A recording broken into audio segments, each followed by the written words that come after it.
আর একটা কথা বলে যাই, যদি আল্লাহকে খুশি করতে চান তাহলে 1 জানুয়ারি 31 ডে পিকনিক করতে হবে, তো মেলায় পার্কে গান বাজনা, ওই দিন নিয়ত করে আলাদা করে কিছু খাওয়া করা হারাম হারাম হারাম।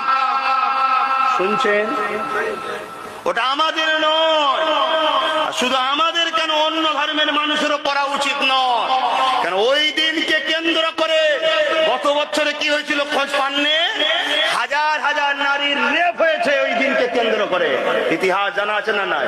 আরে বিভিন্ন দেশে হচ্ছে না? কত সতীতা নারী, হয়তো তার ইজ্জত এতদিন পবিত্র ছিল, সে অন্য ধর্মের হলো, ইজ্জত হয়তো পবিত্র ছিল, ওই দিনগুলোকে কেন্দ্র করে তারা আজকে সতীরা নষ্ট করে ফেলছে।